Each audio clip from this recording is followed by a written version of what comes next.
Happy New Year, and welcome to another episode of the Mob Reacts 2025, the first episode of the year. Cheers, my friend.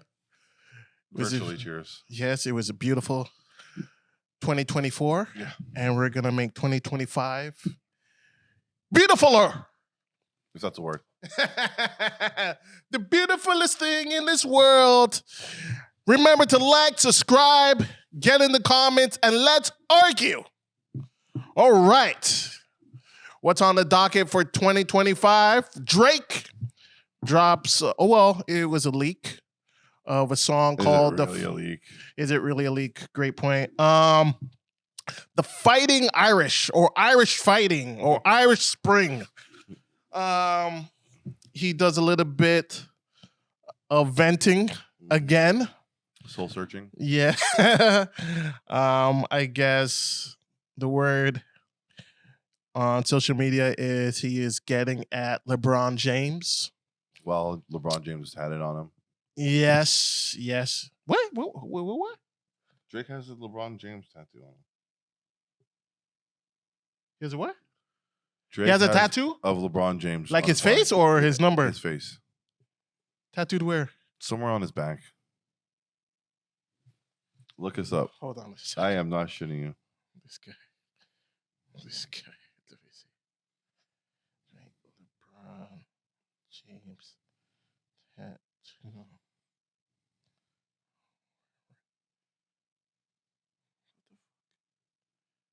Is that it? Oh He my replaced it. God. He replaced it. But it was LeBron James tattoo. Yeah. The 23, the Irish. Jesus. This nigga really has LeBron James tattoo.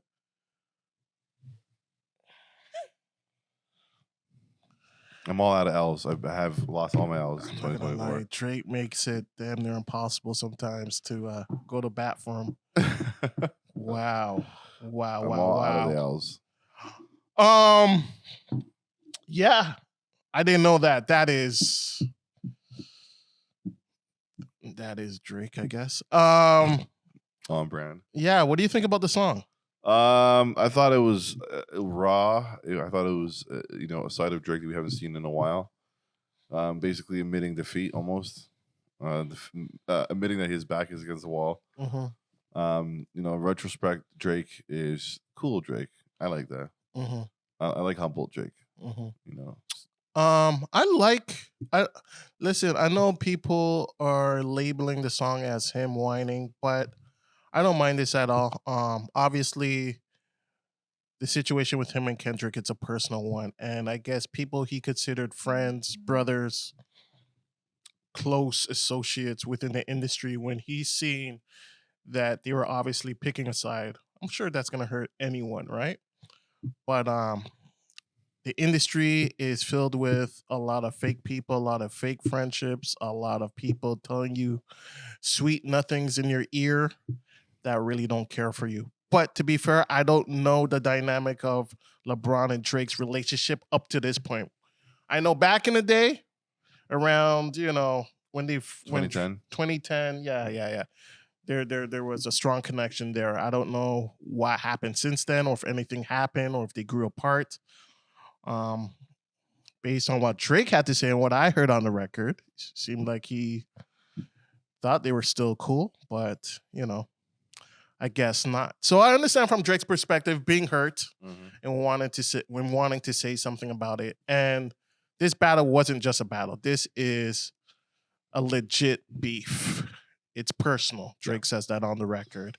And we also got to remember that Drake, taking aim at multiple people who picked Kendrick is not a new thing. Let's not forget when 50 pretty much went after anybody that told Ja Rule good morning.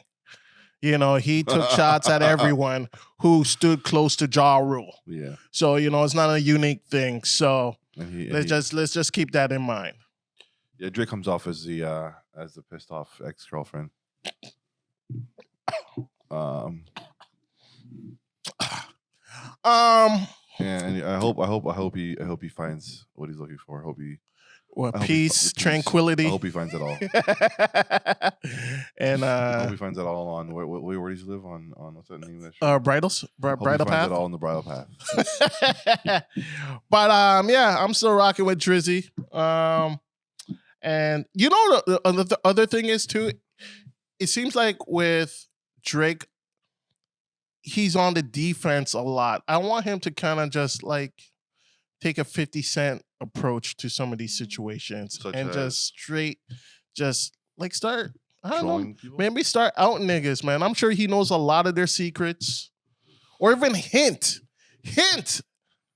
at exposing these niggas. Like, Well, you know, he start shooting from the hip. Well, he hint at us that what's his face is beating up his wife. Kendrick is beating on his wife. Yeah, no, it wasn't him. He was telling us Kendrick was doing it. But like as far as LeBron and you know the people in the NBA side of things, I'm sure they hung out. I'm sure they came to Toronto. A lot of things happen in those penthouse suites. A lot of battery acid and DNA flying. A lot of these guys are in committed relationships. Uh-oh. You know, a lot of things happen, you know, so I'm sure Drake knows a few details. You know? You think Kendrick is going to stay in the city during the 2 shows he's in? Absolutely. Kendrick is going to be fine. But here's the thing. Stay in the hotel and never leave the hotel? Yeah. Oh, no. I think he'd be fine. I think he'd be secured up. I think he'd be okay. Kendrick is not just like a regular artist. It's a stadium. He's going to be well protected. I think everything's going to be fine. I'm concerned about the Toronto artists that are going to LA.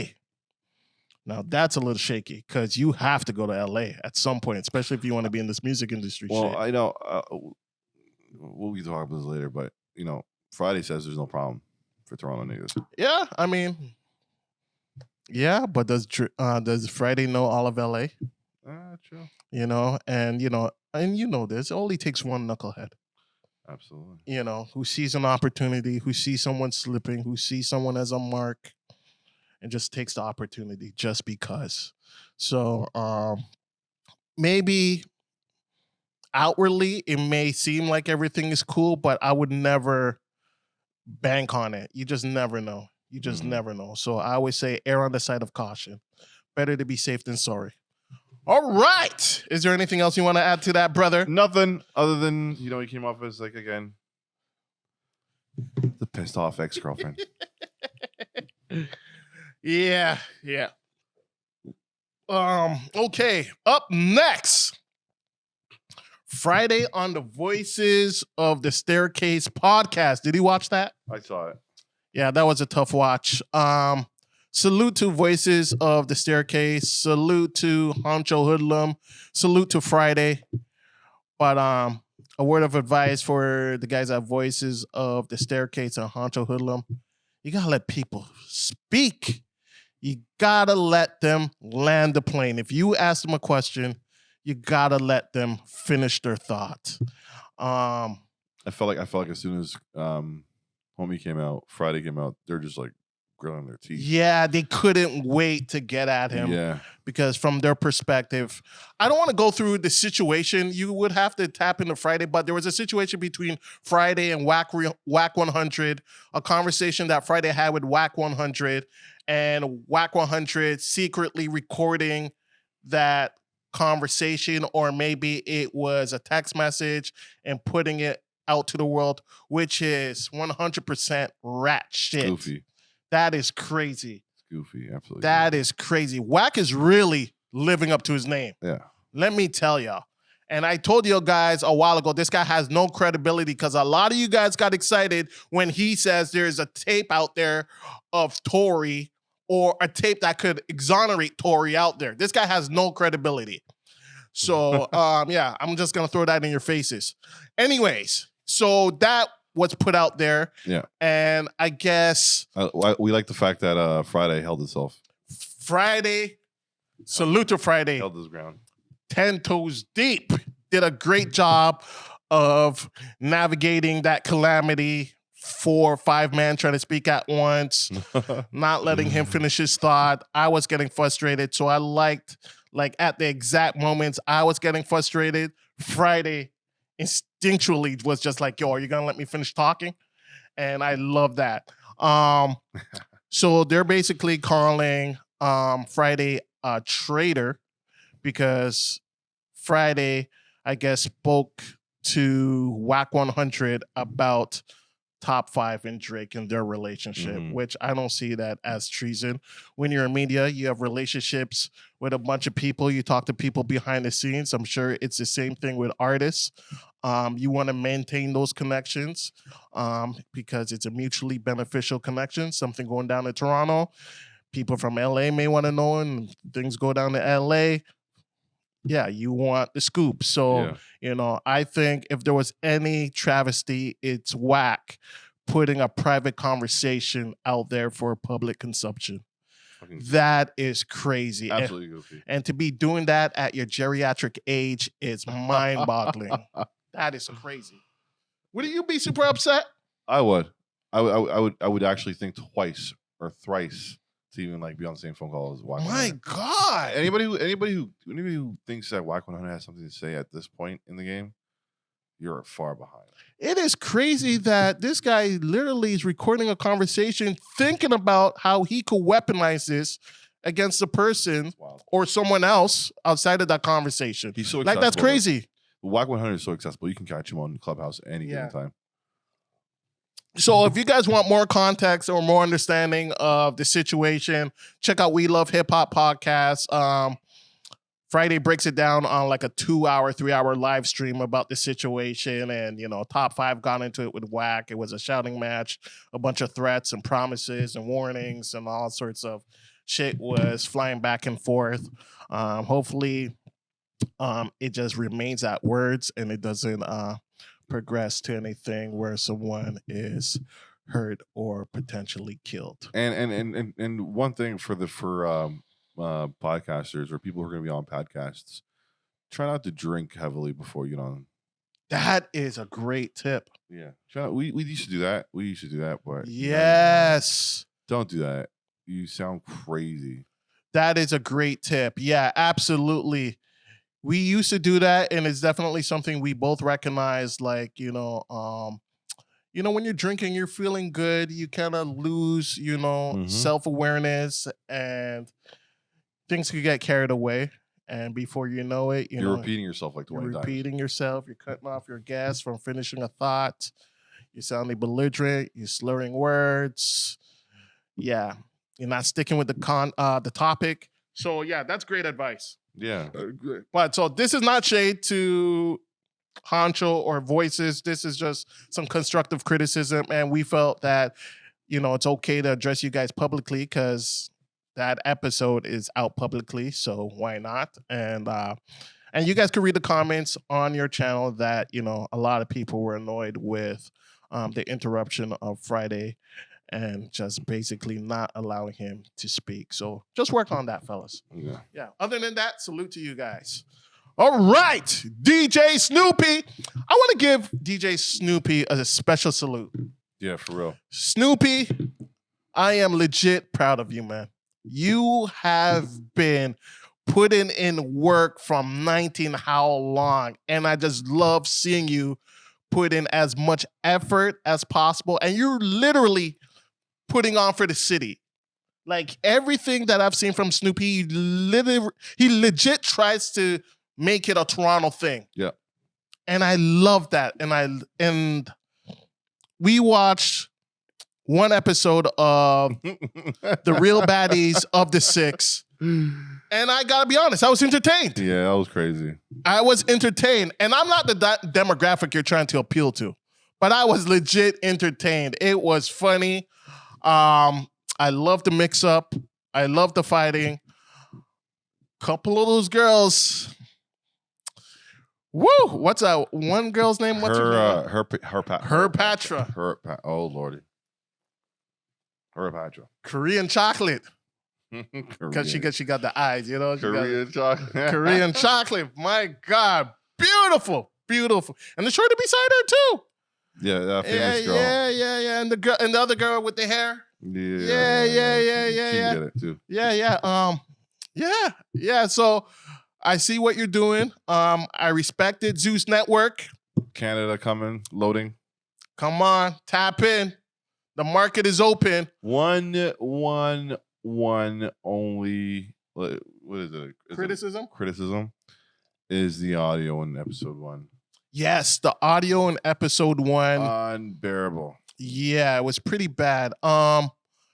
It almost. Well, how would I even describe it? It sounds like the mics were on and the audio used was from the camera. So it's like whoever is filming is like you're using the audio from, I don't know, the technical. I mean, some technical mumbo jumbo shit. Yeah. It just the audio was just really hard to. Yeah, it just wasn't recorded. It was really hard to hear what people were saying, especially when there's like 8 people trying to speak at one. Like I couldn't decipher anything, and we had the volume maxed up. So I think if there's any issues, it would be on the production side. Yeah. But other than that, we salute the effort. I look forward to watching episode 2. And from episode 2, I might even start paying, right? I think it's 3 free episodes. The first 3 episodes are free, and then it's $20 after that. I might just be willing to do that. Smart way to do it. Yeah, great way to do it.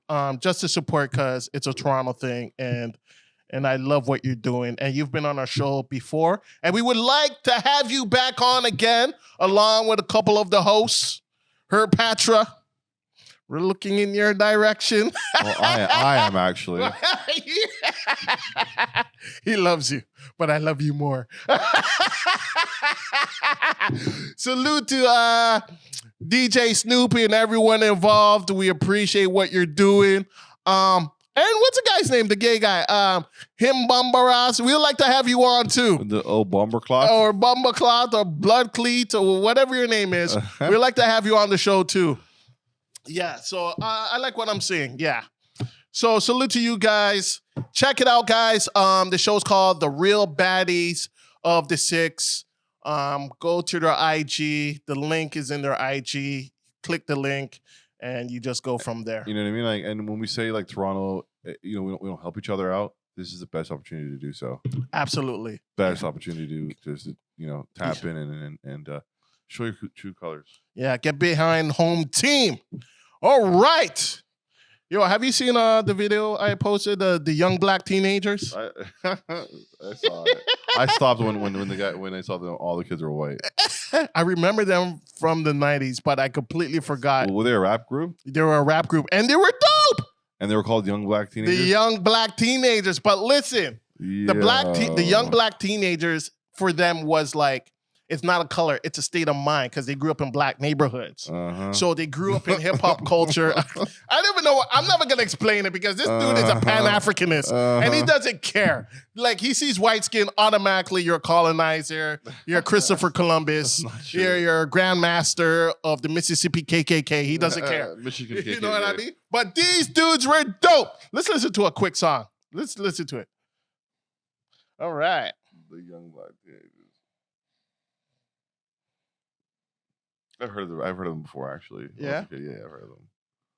They have a song that is, there, tap the bottle.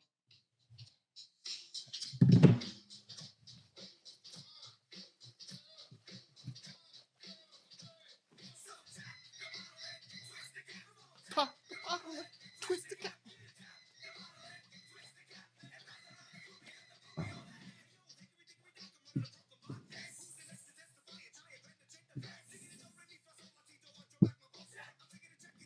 Oh, wow. They're pretty fly. Right?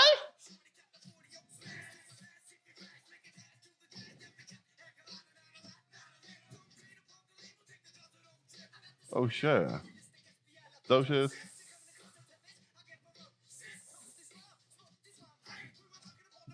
They're dope, I'm telling you. They actually killed this. Yeah.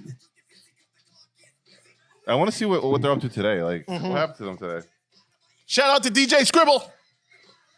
Yeah. I miss the 90s.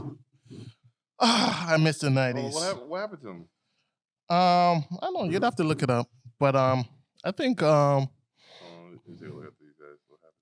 yeah, but I miss the 90s. They're from Long Island. The best music came from the 90s. It's the golden era of every era. They don't have DJ Scribble, yeah, okay. Yeah. Still active, but Yeah, he's probably the only one active. I think there was 4 or 5 members. Whatever happened to these guys? Yeah, they're probably family people doing the family thing. You know, What if they're like MAGA supporters today? that is a possibility. I Yeah, mean, New York voted for MAGA. Yeah, we know Snow is a MAGA supporter. Well, I know Snow is a MAGA supporter. He's a MAGA supporter, certified MAGA supporter. Of course, he's a MAGA supporter. Yeah. He probably singing in a Jamaican accent, saying "kick out all the Indians out of the country." Yep, and let's not forget Kid Rock. He started out in hip hop. He's a MAGA supporter. I feel like there's a lot of people who are participants in Black culture that are MAGA supporters, but they probably vocally don't want to come out and say that, just for it being kind of like a consensus on the Black side that Trump isn't for Black people. It is. So I have a video to show you real quick before we get going. Yeah. So this is what blogs are doing nowadays to people.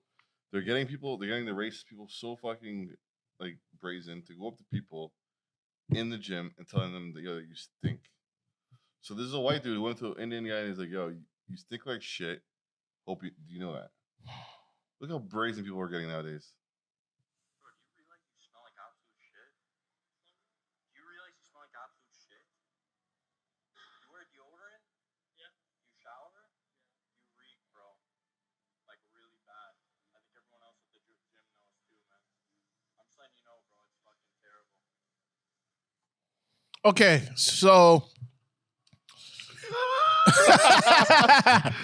Wow. I'm not saying every Indian stinks, I get it, but sometimes you gotta hold your tongue. but You gotta hold your every tongue. time I smell something stink, it's an Indian. And I say that with, I can't say that like. Let me emphasize this. I can't be nice. Go ahead. Let me emphasize. I think what's been happening on the internet recently in the last 2 years is everybody's riding on Indians, right? I feel like this is the perfect example of people getting brazen, going up to a random Indian dude in the gym and telling him that he stinks. Like really? Like what if that guy was a stepper? Like, So here's the thing. So I don't know if that guy actually stinks. We don't know. This guy could have just made that up. Let's say he does. So if he does, cool. But the filming of him, because I did see that video without the blocking of his face. Yeah. So his face is out there and that moment's out there. So it's like you're filming this guy. Obviously, you're trying to get a moment. And the way you approached him, you're definitely trying to provoke something because you weren't even trying to be gentle about it or nice about it. You just literally told this dude like he stinks and you're stinking up the gym. Like, so definitely your main motivation wasn't to tell him that he stinks and to do something about it. It was clout. Yeah. Definitely a clout chasing moment. But I am not upset in general about people telling other people if they do smell that they smell. So I feel like there's a way to do it. Yes. You don't do it on camera. Yep. And you pull them to the side and you kind of let them know. Yeah. Because I've been in a multitude of gyms and trust me. These old people, what did they say? There are people that will go in there smelling like they haven't showered in about 2.5 months, ball sweat, toe jam, feta cheese, ass crack, residue, oxtail gravy. We're not going to see the rest. We're not going to see this is more to come. We're going to see more brazen videos. Yeah. And so it seems like you're hinting like there's a tinge of racism. Yep. Yeah. Yeah, I think it's a little. I mean, yeah. I imagine that guy would never go up to a black dude.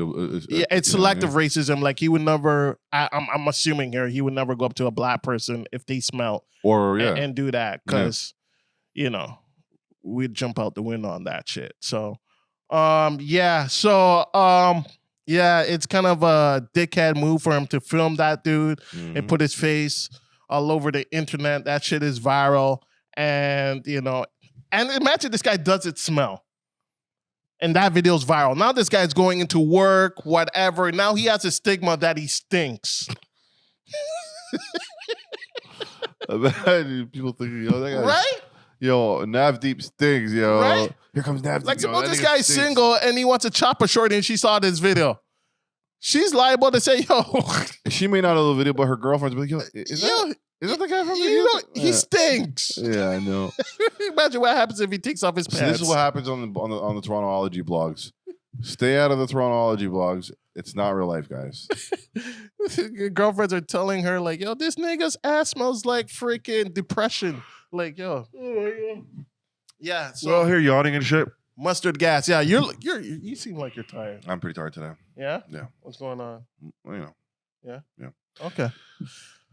All right, that is it from the Mob Reacts. Remember to like, subscribe, and let's argue. It's a brand new year, brand new episodes, brand new controversy. We are excited. We got some surprises. Stay tuned, stay locked in. We got some big things coming. Big up yourself, Toronto. This is Black Mob. And this is Glory. Love and salute. Bye.